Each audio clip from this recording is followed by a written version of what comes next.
Good afternoon, universe. How are you? It is Thursday. And I guess I'm not getting my Dr. Pepper order today. I suppose it's coming on Monday. So, big news. James Gandolfini passed away. I am not as familiar with his work as a lot of people.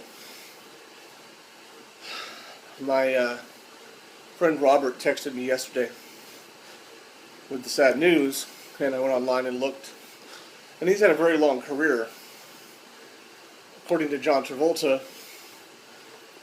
James Gandolfini was inspired to get into show business by Travolta because I suppose it was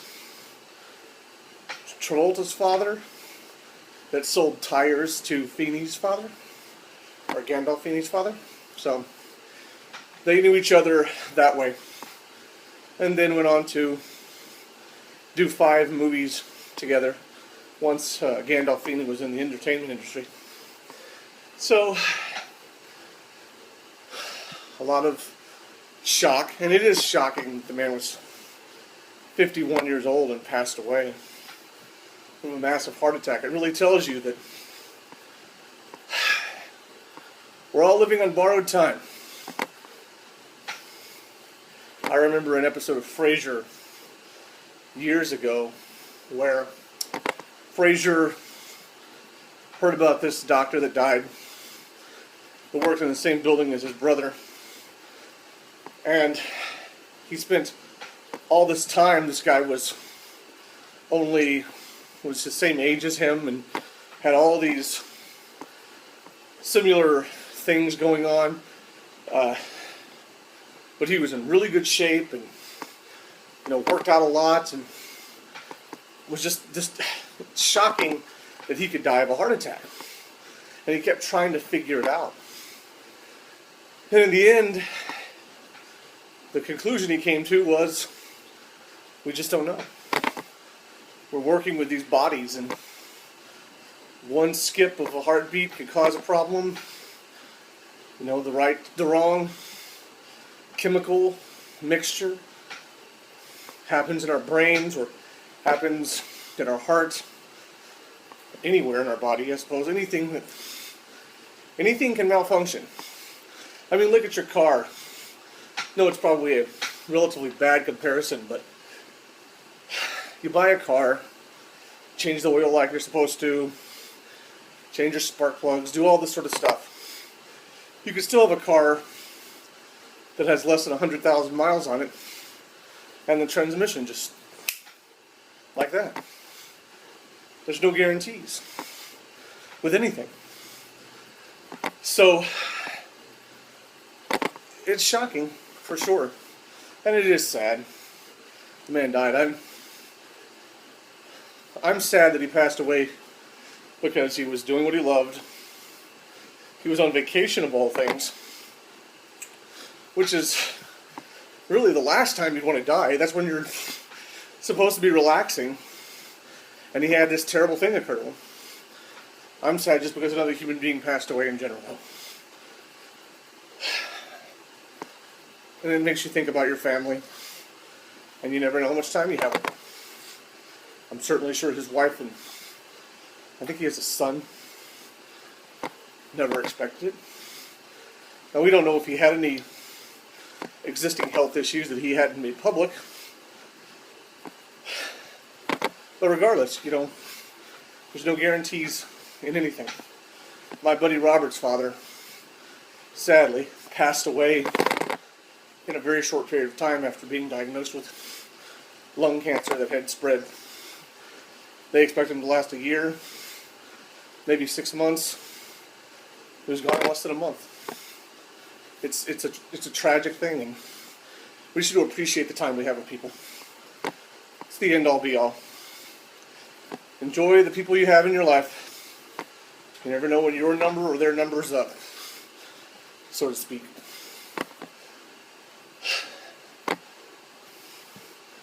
So I heard on the news this morning, And if this is a realistic study, it's a really strong insight into what's happened to us as a society, and very tragic that we would tolerate it. According to this study that was done, if one person in a relationship caught the other person sexting with someone, that only 1 in 5 of those people would actually kick them to the curb. And the dominant people, number of that equation, that ratio, would not even mention it to them out of fear. Or my thought is insecurity that they'll lose them. I would lose them. If someone cheats on you, you have no idea, or sexting with someone else. That means there's intent. That means that the opportunity ever comes, they're going to ride the willy or have some pie. In the best way I can make that clean. And it's just sad. It's just sad. I'm the result. Well, I'm not the result. I have experienced firsthand infidelity, even though infidelity is really commonly a marriage-related thing. But I've experienced being cheated on a couple of times. And once I knew it was going on, I ended it. And you should too if you're in that situation. You know why?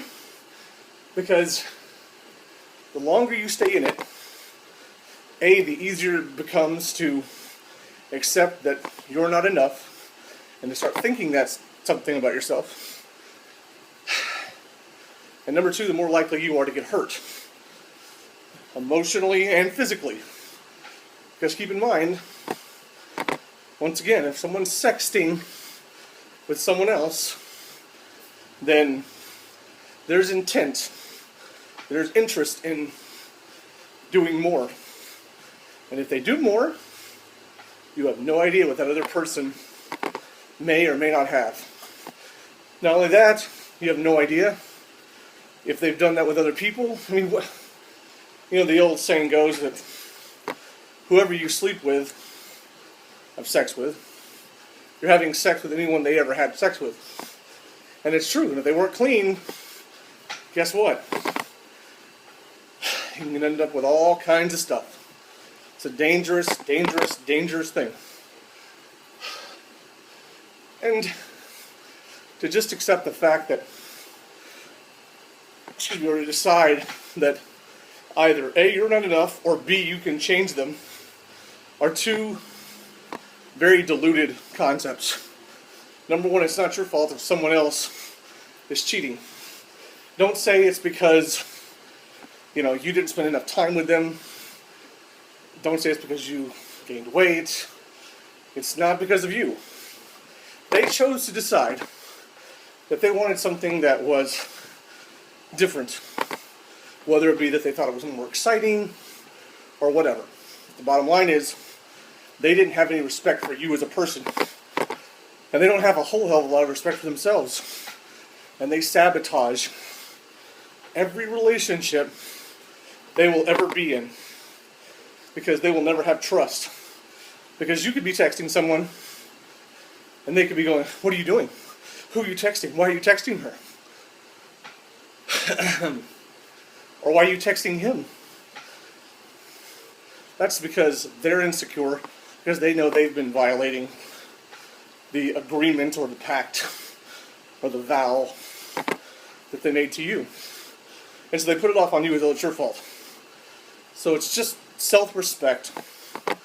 Don't deal with people who do not respect you.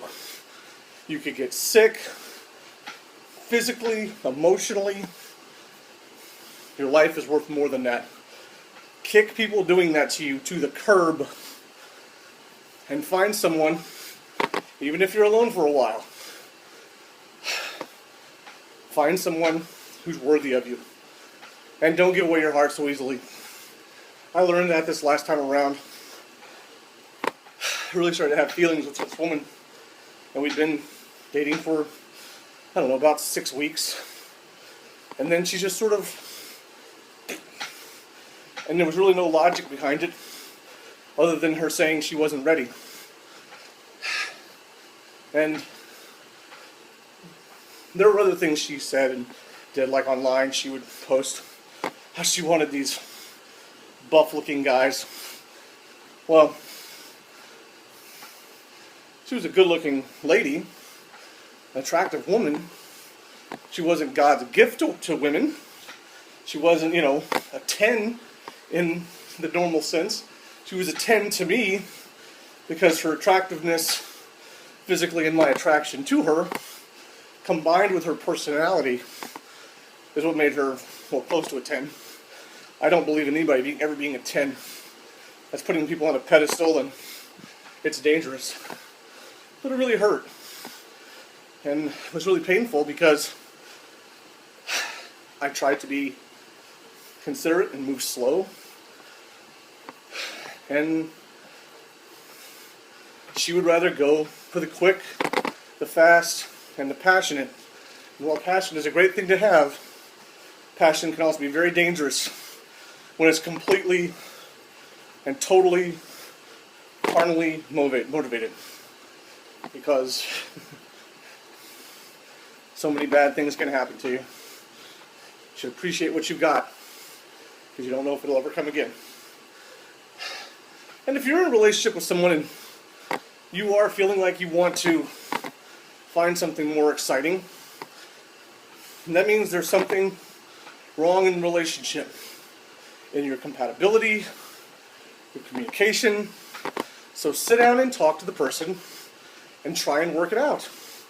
And if it doesn't, and if you make an agreement to try and do this, and over time either it's not enough or it's still not working, then say, this is just not working for me. We need to move on. I know it hurts, but I've told you the things that concerns me, and they should really be coming from your feelings of compatibility. And yes, physicality plays a role in it, but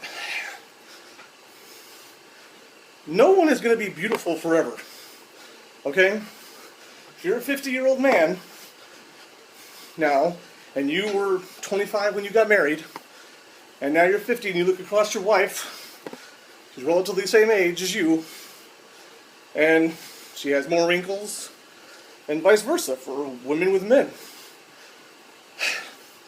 That's just reality. If you're, she can't go back in time. He can't go back in time and say, oh, okay, I'm 20 again and I still want you. It's a different time. You've got to remember that you have 25 years under your belt. 25 years of commitment to someone. And if you've been spending the last 15 years unhappy in it, well, that's your fault. Because you either needed to work on the relationship, or you needed to leave that person so they could find someone who appreciated them for what they had to offer. It's your fault. Be honest in a relationship, for crying out loud. And that's the problem. And that's what we're seeing with society now. People would rather sweep the problems under the rug instead of facing them and saying, okay, this is the problem. We have some issues here that are going to pull us apart if we don't address them.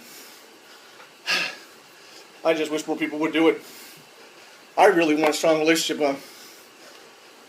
One of the guys who works on my team, his parents this weekend are celebrating their 50th wedding anniversary. And you know what? That's great. I'm sure they've heard hurdles, but they stuck together. Do I know if they have a super happy marriage? I haven't the foggiest clue. And if they don't, it's their own fault for not working on it.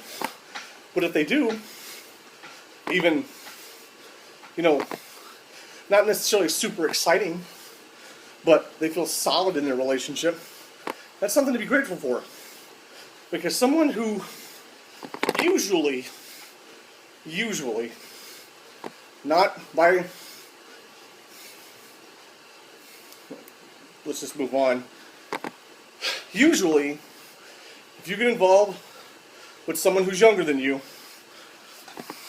or older than you, by a significant number, then ultimately, it tends to be more of time sensitive because of the excitement of, oh, it's an older man, or oh, it's a younger woman, that kind of a thing. So, that's my soapbox for today, or my elliptical box. Thanks for tuning in to 15 minutes. I really appreciate it. Take care of yourself, and really, if you have someone in your life who's important, you haven't spoken to in a long time, write them a letter, better yet, call them. In passing, or in closing, I'll say that I remember as a kid, I had a grandfather that I used to spend a lot of weekends with. And when we moved to Austin, we lost communication. And I always meant to write him a letter. I honestly thought about that for 2 or 3 years. And then one day he was gone. And that procrastination cost me a chance to at least tell someone that I remembered them. So don't forget about the people who are important to you. Make time. Because time is not forever. Not as us as individuals. We're a shooting star. Take care of yourself. I'll see you next time.